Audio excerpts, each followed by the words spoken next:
ಸ್ನೇಹಿತರೆ, ಯೌವನ ಎನ್ನುವುದು ಮನುಷ್ಯನ ಜೀವನದಲ್ಲಿ ಅತ್ಯಂತ ಶಕ್ತಿಯುತ ಮತ್ತು ಸುಂದರವಾದ ಹಂತ.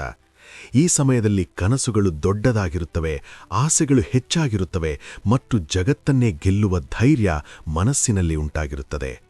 ಯೌವನ ಒಂದು ಸುಂದರ ಕನಸಿನಂತೆ ಕಾಣುತ್ತದೆ, ಎಲ್ಲವೂ ಸಾಧ್ಯವೆನಿಸುವ ಸಮಯ ಅದು. ಆದರೆ ಚಾಣಕ್ಯರು ಒಂದು ಗಂಭೀರವಾದ ಸತ್ಯವನ್ನು ಹೇಳುತ್ತಾರೆ. ಯೌವನದಲ್ಲಿ ಮಾಡಿದ ತಪ್ಪುಗಳು ಇಡೀ ಜೀವನವನ್ನೇ ನರಕವಾಗಿಸಬಹುದು. ಯಾಕೆಂದರೆ ಈ ವಯಸ್ಸಿನಲ್ಲಿ ನಾವು ತೆಗೆದುಕೊಳ್ಳುವ ನಿರ್ಧಾರಗಳು ನಮ್ಮ ಭವಿಷ್ಯವನ್ನು ರೂಪಿಸುತ್ತವೆ. ಒಂದು ತಪ್ಪು ಅಭ್ಯಾಸ, ಒಂದು ತಪ್ಪು ಸ್ನೇಹ ಅಥವಾ ಒಂದು ತಪ್ಪು ನಿರ್ಧಾರ, ಇವುಗಳು ಕೆಲವೊಮ್ಮೆ ನಮ್ಮ ಜೀವನದ ದಿಕ್ಕನ್ನೇ ಬದಲಾಯಿಸಬಹುದು. ಇಂದು ನಾವು ಪ್ರಗತಿ, ಆಧುನಿಕತೆ ಮತ್ತು ಸ್ವಾತಂತ್ರ್ಯ ಎಂಬ ಹೆಸರಿನಲ್ಲಿ ಹಲವು ವಿಷಯಗಳನ್ನು ಅಂಧವಾಗಿ ಅನುಸರಿಸುತ್ತಿದ್ದೇವೆ. ಹೊಸ ತಂತ್ರಜ್ಞಾನ, ಸಾಮಾಜಿಕ ಜಾಲತಾಣಗಳು, ಕ್ಷಣಿಕ ಸಂತೋಷ ನೀಡುವ ಅಭ್ಯಾಸಗಳು ಇವೆಲ್ಲವೂ ನಮ್ಮ ಗಮನವನ್ನು ನಿಜವಾದ ಗುರಿಯಿಂದ ದೂರ ಮಾಡುತ್ತಿವೆ. ನಮಗೆ ಗೊತ್ತಾಗುವಷ್ಟರಲ್ಲಿ ನಾವು ಸಮಯ, ಆರೋಗ್ಯ ಮತ್ತು ಮನಃಶಾಂತಿಯನ್ನು ಕಳೆದುಕೊಂಡಿರುತ್ತೇವೆ. ಬಹುಶಾರಿ ನಾವು ಯೋಚಿಸುವುದಿಲ್ಲ, ಈ ಸಣ್ಣ ತಪ್ಪುಗಳು ಮುಂದೆ ನಮ್ಮ ಬದುಕಿಗೆ ಎಷ್ಟು ದೊಡ್ಡ ಪರಿಣಾಮ ತರಬಹುದು ಎಂದು. ಅವು ನಿಧಾನವಾಗಿ ನಮ್ಮ ವ್ಯಕ್ತಿತ್ವವನ್ನು ದುರ್ಬಲಗೊಳಿಸುತ್ತವೆ, ನಮ್ಮ ಕನಸುಗಳನ್ನು ಕುಗ್ಗಿಸುತ್ತವೆ ಮತ್ತು ನಮ್ಮ ಭವಿಷ್ಯವನ್ನು ಕತ್ತಲೆಯ ಕಡೆಗೆ ತಳ್ಳಬಹುದು. ಆದ್ದರಿಂದ ಇಂದು ನಾವು ನೋಡೋಣ, ಯೌವನದಲ್ಲಿ ಅನೇಕರು ಮಾಡುವ ಕೆಲವು ಅಪಾಯಕಾರಿ ತಪ್ಪುಗಳು ಯಾವುವು ಮತ್ತು ಅವು ನಮ್ಮ ಜೀವನವನ್ನು ಹೇಗೆ ಹಾಳು ಮಾಡುತ್ತವೆ ಎಂಬುದನ್ನು. ಯಾಕೆಂದರೆ ಈ ಸತ್ಯವನ್ನು ಈಗ ಅರಿತರೆ ಮಾತ್ರ ನಾವು ನಮ್ಮ ಭವಿಷ್ಯವನ್ನು ಸರಿಯಾದ ದಿಕ್ಕಿನಲ್ಲಿ ರೂಪಿಸಬಹುದು. 1.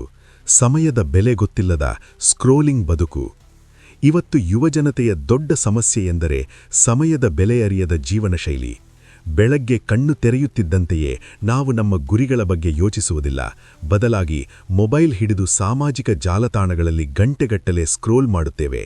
ರೀಲ್ಸ್, ಶಾರ್ಟ್ಸ್, ಸ್ಟೇಟಸ್ ಇವುಗಳನ್ನು ನೋಡುತ್ತಾ, ಇತರರ ಬದುಕಿನ ಕ್ಷಣಿಕ ಸಂತೋಷವನ್ನು ನೋಡುತ್ತಾ ನಮ್ಮ ಸಮಯವನ್ನು ನಾವು ತಾವೇ ವ್ಯರ್ಥ ಮಾಡುತ್ತೇವೆ. ಮೊದಲು ಇದು ಕೇವಲ ಕೆಲವು ನಿಮಿಷಗಳ ವ್ಯರ್ಥ ಎಂದು ಅನಿಸುತ್ತದೆ, ಆದರೆ ದಿನದ ಕೊನೆಯಲ್ಲಿ ನೋಡಿದರೆ ನಾವು ನಮ್ಮ ಅಮೂಲ್ಯ ಸಮಯದ ಹಲವಾರು ಗಂಟೆಗಳನ್ನು ಕಳೆದುಕೊಂಡಿರುತ್ತೇವೆ. ಈ ಸಮಯದಲ್ಲಿ ನಾವು ಹೊಸದನ್ನು ಕಲಿಯಬಹುದಿತ್ತು, ನಮ್ಮ ಕನಸುಗಳಿಗಾಗಿ ಕೆಲಸ ಮಾಡಬಹುದಿತ್ತು, ನಮ್ಮ ದೇಹ ಮತ್ತು ಮನಸ್ಸನ್ನು ಉತ್ತಮಗೊಳಿಸಬಹುದಿತ್ತು. ಆದರೆ ಆ ಅವಕಾಶವನ್ನು ನಾವು ಸ್ವತಃ ಕಳೆದುಕೊಳ್ಳುತ್ತಿದ್ದೇವೆ. ಯುವಕರು ಹೆಚ್ಚು ಹೇಳುವ ಒಂದು ಮಾತಿದೆ, ಇನ್ನೂ ವಯಸ್ಸಿದೆ, ನಂತರ ಮಾಡಬಹುದು. ಈ ಒಂದು ವಾಕ್ಯವೇ ಹಲವಾರು ಕನಸುಗಳನ್ನು ಹಾಳು ಮಾಡುತ್ತದೆ. ಯಾಕೆಂದರೆ ಜೀವನದಲ್ಲಿ ಸಮಯ ಯಾರಿಗಾಗಿಯೂ ನಿಲ್ಲುವುದಿಲ್ಲ. ಇಂದು ಮಾಡುವ ಕೆಲಸವನ್ನು ನಾಳಿಗೆ ಮುಂದೂಡುತ್ತಾ ಹೋದರೆ ಒಂದು ದಿನ ನಾವೇ ಹಿಂದುಳಿದಿದ್ದೇವೆ ಎಂದು ಅರಿಯುತ್ತೇವೆ. ಚಾಣಕ್ಯರು ಹೇಳುತ್ತಾರೆ, ಯಾರಿಗೆ ಸಮಯದ ಬೆಲೆ ಗೊತ್ತಿಲ್ಲವೋ ಸಮಯವೇ ಅವರನ್ನು ದಾರಿದ್ರ್ಯಕ್ಕೆ ತಳ್ಳುತ್ತದೆ. ಅಂದರೆ ಸಮಯವನ್ನು ಗೌರವಿಸದ ವ್ಯಕ್ತಿ ನಿಧಾನವಾಗಿ ತನ್ನ ಅವಕಾಶಗಳನ್ನು ಕಳೆದುಕೊಳ್ಳುತ್ತಾನೆ. ಯಶಸ್ಸು ಸಿಕ್ಕವರು ಯಾರು ಗೊತ್ತಾ? ಅವರು ಸಮಯವನ್ನು ವ್ಯರ್ಥ ಮಾಡದೆ ಪ್ರತಿಯೊಂದು ಕ್ಷಣವನ್ನೂ ತಮ್ಮ ಗುರಿಗಳಿಗಾಗಿ ಬಳಸಿದವರು. ಆದ್ದರಿಂದ ಯುವಕರಿಗೆ ಒಂದು ಎಚ್ಚರಿಕೆ, ಮೊಬೈಲ್ ಮತ್ತು ಸ್ಕ್ರೋಲಿಂಗ್ ನಿಮ್ಮ ಜೀವನವನ್ನು ನಿಯಂತ್ರಿಸಬಾರದು, ನೀವು ಸಮಯವನ್ನು ನಿಯಂತ್ರಿಸಬೇಕು. ಯಾಕೆಂದರೆ ಸಮಯವನ್ನು ಕಳೆದುಕೊಂಡವರು ನಂತರ ಹಣದಿಂದಲೂ ಅದನ್ನು ಮರಳಿ ಪಡೆಯಲು ಸಾಧ್ಯವಿಲ್ಲ. 2. ತೋರ್ಪಡಿಕೆಯ ಶ್ರೀಮಂತಿಕೆ, ಶೋ ಆಫ್ ಕಲ್ಚರ್.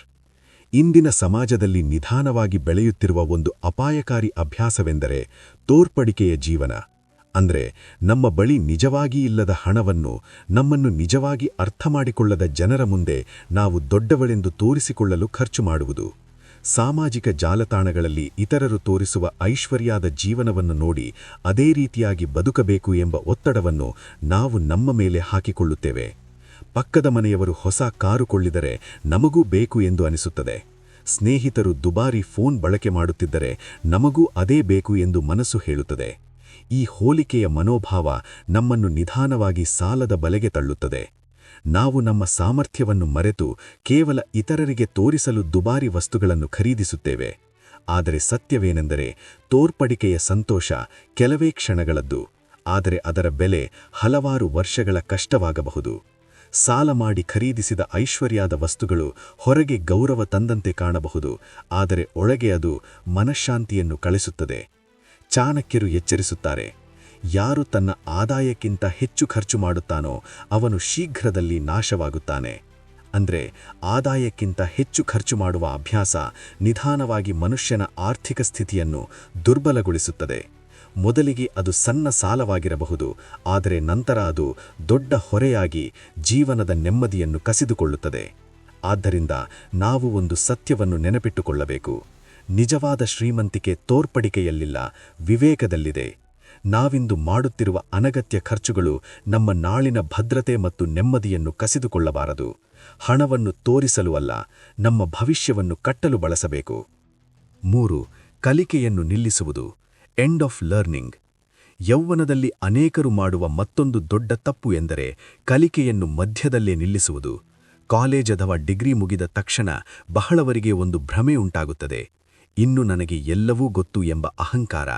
ಆದರೆ ನಿಜವಾದ ಸತ್ಯವೇನೆಂದರೆ ಶಿಕ್ಷಣವು ಕೇವಲ ಕಾಲೇಜಿನಲ್ಲಿ ಮುಗಿಯುವುದಿಲ್ಲ, ಅದು ಜೀವನವಿಡೀ ಮುಂದುವರಿಯುವ ಪ್ರಕ್ರಿಯೆ.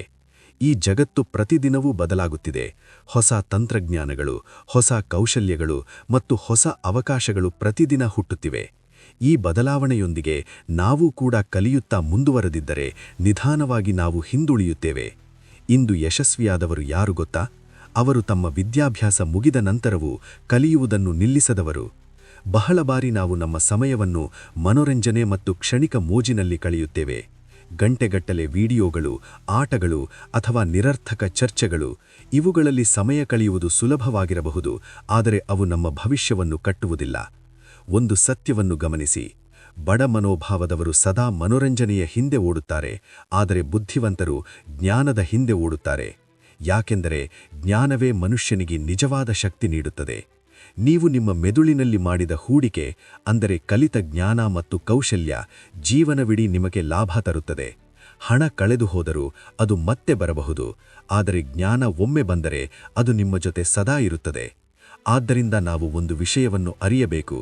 ನಾವು ಜ್ಞಾನದ ಬದಲು ಕ್ಷಣಿಕ ಸಂತೋಷದ ಹಿಂದೆ ಓಡುತ್ತಿರುವುದೇ ಅನೇಕ ಯುವಕರ ಸೋಲಿಗೆ ಕಾರಣವಾಗಿದೆ.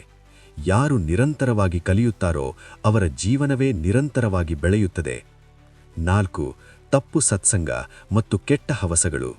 ಯೌವನದಲ್ಲಿ ಸಿಗುವ ಸ್ವಾತಂತ್ರ್ಯವು ಒಂದು ದೊಡ್ಡ ಅವಕಾಶವೂ ಹೌದು, ಹಾಗೆಯೇ ಒಂದು ದೊಡ್ಡ ಪರೀಕ್ಷೆಯೂ ಹೌದು. ಈ ವಯಸ್ಸಿನಲ್ಲಿ ನಾವು ಯಾರ ಜೊತೆಗಿರುತ್ತೇವೋ, ಯಾವ ರೀತಿಯ ಸ್ನೇಹಿತರನ್ನು ಆರಿಸುತ್ತೇವೋ, ಅವೇ ನಮ್ಮ ಜೀವನದ ದಿಕ್ಕನ್ನು ನಿರ್ಧರಿಸುತ್ತವೆ. ಆದರೆ ಇಂದು ಅನೇಕ ಯುವಕರು ತಪ್ಪು ಸತ್ಸಂಗದ ಬಲೆಗೆ ಸಿಲುಕುತ್ತಿದ್ದಾರೆ. ಒಳ್ಳೆಯ ಮಾರ್ಗದಲ್ಲಿ ನಡೆಯುವ ಸ್ನೇಹಿತರ ಬದಲು ಕ್ಷಣಿಕ ಮೋಜು ಮತ್ತು ಅನಗತ್ಯ ಸಾಹಸಗಳನ್ನು ಪ್ರೋತ್ಸಾಹಿಸುವ ಜನರ ಜೊತೆ ಸಮಯ ಕಳೆಯುತ್ತಿದ್ದಾರೆ. ಮೊದಲು ಇದು ಕೇವಲ ಮನೋರಂಜನೆಯಂತೆ ಕಾಣಬಹುದು, ಆದರೆ ನಿಧಾನವಾಗಿ ಅದು ಕೆಟ್ಟ ಹವಸೆಗಳಾಗಿ ರೂಪಾಂತರಗೊಳ್ಳುತ್ತದೆ. ಚಾಣಕ್ಯರು ಹೇಳುತ್ತಾರೆ, ಕೆಟ್ಟ ಸ್ನೇಹಿತರ ಸಹವಾಸವು ವಿಷಕ್ಕಿಂತಲೂ ಭಯಂಕರ. ಯಾಕೆಂದರೆ ವಿಷ ಒಂದು ಬಾರಿ ದೇಹವನ್ನು ಹಾನಿಗೊಳಿಸಬಹುದು, ಆದರೆ ಕೆಟ್ಟ ಸ್ನೇಹಿತರ ಪ್ರಭಾವ ನಿಧಾನವಾಗಿ ವ್ಯಕ್ತಿತ್ವವನ್ನೇ ನಾಶ ಮಾಡಬಹುದು. ಕೆಟ್ಟ ಹವಸಗಳು, ಅದು ಮದ್ಯಪಾನವಾಗಲಿ, ವ್ಯಸನವಾಗಲಿ ಅಥವಾ ನಿರರ್ಥಕ ಜೀವನ ಶೈಲಿಯಾಗಲಿ, ಮೊದಲು ಸಣ್ಣದಾಗಿ ಪ್ರಾರಂಭವಾಗುತ್ತವೆ, ಆದರೆ ನಂತರ ಅವು ನಮ್ಮ ಆರೋಗ್ಯ, ಮನಸ್ಸು ಮತ್ತು ಭವಿಷ್ಯವನ್ನು ಹಾಳು ಮಾಡುತ್ತವೆ. ಇದಕ್ಕಿಂತಲೂ ದೊಡ್ಡ ನೋವು ಏನೆಂದರೆ ಈ ತಪ್ಪುಗಳು ಕೇವಲ ನಮ್ಮ ಬದುಕಷ್ಟೇ ಅಲ್ಲ, ನಮ್ಮ ತಂದೆತಾಯಿಗಳು ನಮಗಾಗಿ ಕಟ್ಟಿದ ಕನಸುಗಳನ್ನು ನಾಶ ಮಾಡಬಹುದು. ಅವರು ನಮ್ಮ ಯಶಸ್ಸನ್ನು ಕನಸಾಗಿ ನೋಡುತ್ತಾರೆ, ಆದರೆ ನಮ್ಮ ಕೆಟ್ಟ ಆಯ್ಕೆಗಳು ಆ ಕನಸನ್ನು ನಿಧಾನವಾಗಿ ಧೂಳಿಪಟ ಮಾಡಬಹುದು. ಆದ್ದರಿಂದ ಯುವಕರಿಗೆ ಒಂದು ಮಹತ್ವದ ಪಾಠವಿದೆ. ನೀವು ಯಾರ ಜೊತೆಗಿರುತ್ತೀರೋ ನಿಧಾನವಾಗಿ ನೀವು ಅವರಂತೆಯೇ ಆಗುತ್ತೀರಿ. ಒಳ್ಳೆಯ ಸ್ನೇಹಿತರ ಜೊತೆಗಿದ್ದರೆ ನಿಮ್ಮ ಜೀವನ ಬೆಳೆಯುತ್ತದೆ, ಕೆಟ್ಟ ಸತ್ಸಂಗದಲ್ಲಿದ್ದರೆ ನಿಮ್ಮ ಜೀವನ ನಿಧಾನವಾಗಿ ಕುಸಿಯುತ್ತದೆ. ಹಾಗಾಗಿ ಯೌವನದಲ್ಲಿ ತೆಗೆದುಕೊಳ್ಳುವ ಸ್ನೇಹ ಮತ್ತು ಹವಸಗಳ ಆಯ್ಕೆ ನಿಮ್ಮ ಭವಿಷ್ಯವನ್ನು ಕಟ್ಟಬಹುದು ಅಥವಾ ಹಾಳು ಮಾಡಬಹುದು. ನಿಮ್ಮನ್ನೇ ಕೇಳಿಕೊಳ್ಳಿ. ಒಮ್ಮೆ ಯೋಚಿಸಿ ಸ್ನೇಹಿತರೆ, ನೀವಿಂದು ಮಾಡುತ್ತಿರುವ ಕೆಲಸ ನಿಮ್ಮನ್ನು ನಾಳೆ ಎಲ್ಲಿಗೆ ಕರೆದುಕೊಂಡು ಹೋಗುತ್ತದೆ? ನೀವು ಸಮಯವನ್ನು ಬಳಸುತ್ತಿದ್ದೀರೋ ಅಥವಾ ಸಮಯವೇ ನಿಮ್ಮನ್ನು ನಾಶ ಮಾಡುತ್ತಿದೆಯೋ? ಚಾಣಕ್ಯರ ಮಾತುಗಳು ಕಹಿಯಾಗಿದ್ದರೂ ಅವು ನಿಮ್ಮನ್ನು ಬದುಕಿನ ಕಹಿ ಸತ್ಯಕ್ಕೆ ಎಚ್ಚರಿಸುತ್ತವೆ. ಬದಲಾವಣೆ ಈಗಲೇ ಶುರುವಾಗಲಿ. ನಿಮ್ಮ ಆಲಸ್ಯವನ್ನು ಬಿಡಿ, ಜ್ಞಾನವನ್ನು ಬೆಳೆಸಿಕೊಳ್ಳಿ ಮತ್ತು ನಿಮ್ಮ ಭವಿಷ್ಯವನ್ನು ನಿಮ್ಮ ಕೈಯಾರೆ ರೂಪಿಸಿಕೊಳ್ಳಿ. ಜೀವನವನ್ನು ಬದಲಾಯಿಸುವ ಇಂತಹ ಗಾಢವಾದ ಸತ್ಯಗಳು ಮತ್ತು ಚಾಣಕ್ಯ ನೀತಿಗಳಿಗಾಗಿ ನಮ್ಮ ಸ್ಪಾರ್ಕ್ ಆಫ್ ಲೈಫ್ ಕನ್ನಡ ಚಾನೆಲ್ಗೆ ಈಗಲೇ ಸಬ್ಸ್ಕ್ರೈಬ್ ಮಾಡಿ. ನಿಮ್ಮ ಜೀವನದಲ್ಲಿ ನಿಜವಾದ ಬೆಳಕು ಮೂಡಿಸಲು ಈ ಪ್ರಯಾಣದಲ್ಲಿ ನಮ್ಮ ಜೊತೆಯಾಗಿರಿ.